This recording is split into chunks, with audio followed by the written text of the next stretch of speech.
तारिणी या मालिकेच्या खूपच इंटरेस्टिंग अशा एपिसोडमध्ये आपण पाहणार आहोत खूप मोठा धमाकेदार ट्विस्ट येणार आहे. कारण प्रेक्षकांनो, इथे जेव्हा काही तारिणी आता जयरामच्या घरी गेलेली तेव्हा मात्र तिला कपाटामध्ये खूप मोठा पुरावा सापडलेला असतो. पण दुसरीकडे मात्र केदार तेही तेवढाच नाराज झालाय. कारण घरी अशी सिच्युएशन आली होती जेणेकरून ह्यांचं पितळ मात्र आजच उघडं पडलं असतं. पण कसं बसतं केदारने बिचाऱ्याने सावरून घेतलंय आणि इकडे निशीला मात्र चक्क तोंडावरती पाडले. आता हे सगळं निशीने तारिणीचा पाठलाग करून सगळ्यांच्या समोर यांचं सत्य आणायचं असं सांगितलं होतं. पण प्रेक्षकांनो, इथे मात्र चक्क ही निशीच तोंडावरती पडली आणि तारिणी अशी काय शक्कल लढून इकडे बाथरूमच्या खिडकीतून मध्ये आलेली असते आणि बरोबर या निशीचा गेम केलाय. पण आता सगळे गेल्याच्या नंतर मात्र केदार खूप रागावून बसलेला आहे. तारिणीशी नीट बोलत सुद्धा नाही. तारिणी त्याला नमवायचा समजावण्याचा खूप प्रयत्न करत असते. प्लीज प्लीज केदार, मी ना तुला हे सगळं सांगितलं नाही, त्यामागे खूप मोठं कारण आहे. अरे खरंच, म्हणजे तुला ना दयानंद काकावरती संशय आहे आणि म्हणूनच मी ठरवलं की सगळं सगळं एकदा तुझ्या समोर पुरावे आणायचे आणि नंतरच बोलायचं. प्लीज मलाही थोडं समजून घेणार आहे. पण इथे मात्र केदार म्हणायचं, बॉस कसं आहे ना, आजपर्यंत आपण दोघं सोबत राहून इतकी कामं केले, एवढे मिशन पूर्ण केले, पण नाही, तुला हे मिशन फक्त तुझं एकटीचं एक वेगळं वाटायला लागले. आणि मग काय, तू मात्र माझ्यापासून अशा भरपूर गोष्टी लपवायला लागलीस. स्पेशली म्हणजे हा माणूस तुझ्या आयुष्यात आलाय ना तेव्हापासून. खरंच एवढा मी तुला परका झालोय का गं? इथे तारिणीलाही वाईट वाटतंय. ती मात्र केदारला म्हणते, केदार अरे असं काही पण नकोस ना म्हणू, परका वगैरे असं काहीच नाही रे, आणि फक्त तुला त्रास द्यायचा नाही ना म्हणून म्हणून मी काहीच नाही सांगितलं. पण केदार मात्र तारिणीला सांगू लागतो, ठीक आहे, मला त्रास होणार नाही म्हणून सांगितलं नाहीस, पण मला सांग, आज अचानक सगळे आपल्या रूममध्ये आले होते तेव्हा मी त्यांना सगळ्यांना काय सांगायचं होतं? एकतर तू फोन घेत नव्हतीस आणि दुसरीकडे तू घरात नव्हतीस, तरीही मी त्यांना बळजबरीने वरून सांगितलं होतं की तू इथेच आहेस. आणि जर जर त्यांनी ते आता तुला पाहिलंच नसतं, तू आलीच नसतीस, तर काय करायचं होतं सांग? फक्त तू सांग, मी काय सांगायचं होतं?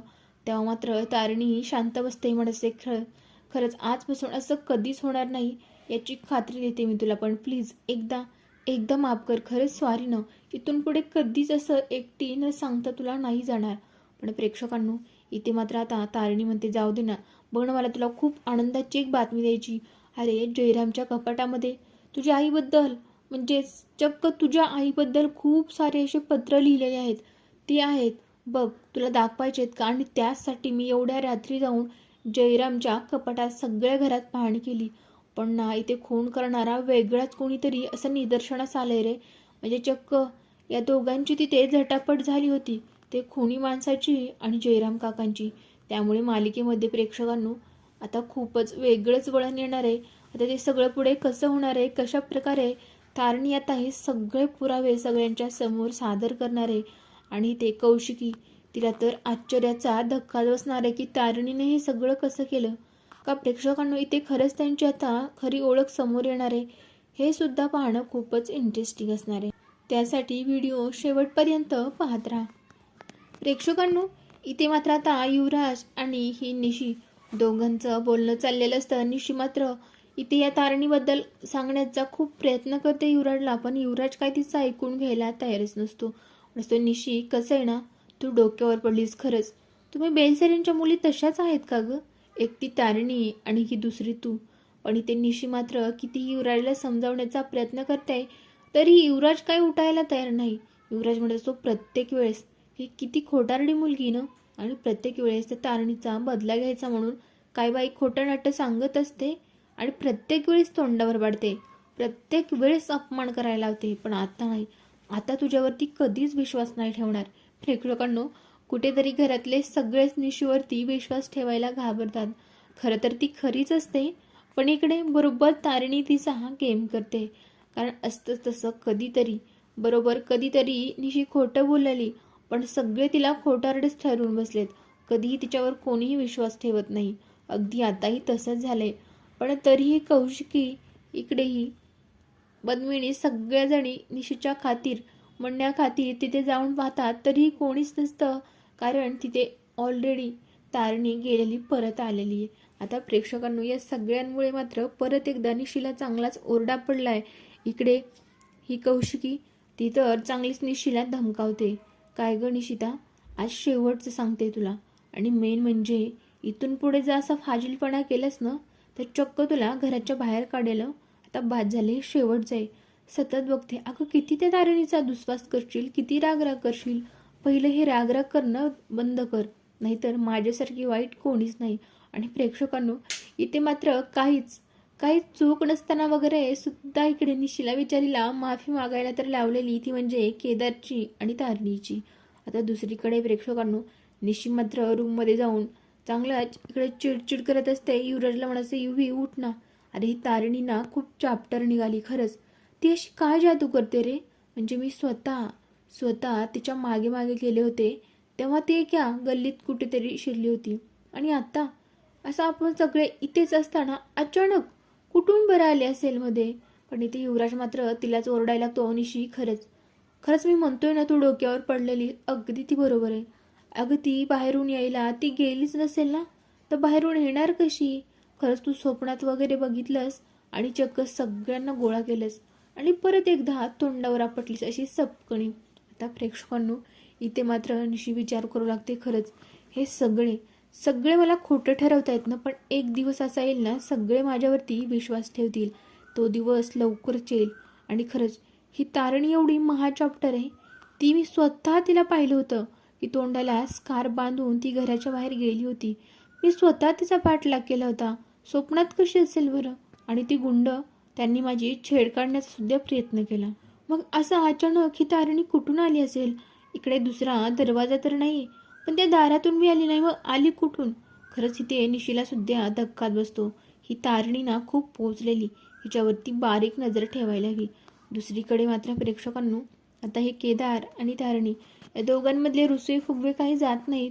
तारणी मात्र केदारला खूपच समजावण्याचा प्रयत्न करत असते. प्लीज केदार, समजून घे रे, प्लीज, परत असं होणार नाही ना. नको ना माझ्याशी असं तुटकपणे बोलू, प्लीज एकदा समजून घे फक्त. कुठेतरी केदार मात्र ठीक आहे म्हणत असतो, पण बॉस खरंच असं एकटी नको जात जाऊ, आणि तेही एवढ्या रात्री. पण तारणी सांगते, अरे असं काही नाही कमिशनर, ते सगळे माझ्यासोबतच होते आणि मी एकटी नव्हती गेले. आणि मी गेले ना म्हणूनच खूप मोठा पुरावा आपल्या हाती लागलाय. एकतर तिथे भिंतीवरती ज्या माणसाने खून केलाय ना त्याचं ब्लड सॅम्पल सापडले, आणि दुसरीकडे मात्र आता तुझ्या आईचं आणि या जयरामचं, या दोघांचं नातं आपल्यासमोर आलंय.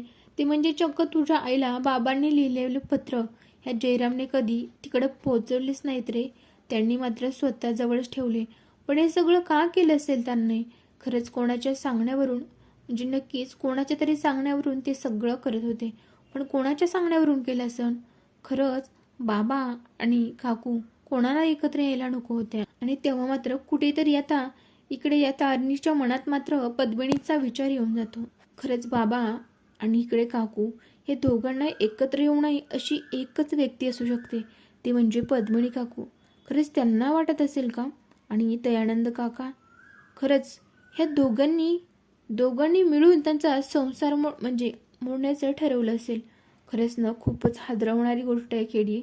अरे बघ ना, म्हणजे एकीकडे बाबांनी काकूंना लिहिलेली पत्र ती जयरामच्या कपाटात आहेत, आणि दुसरीकडे वरून जयरामनेच आता तुमचं घर सुद्धा जाळलं.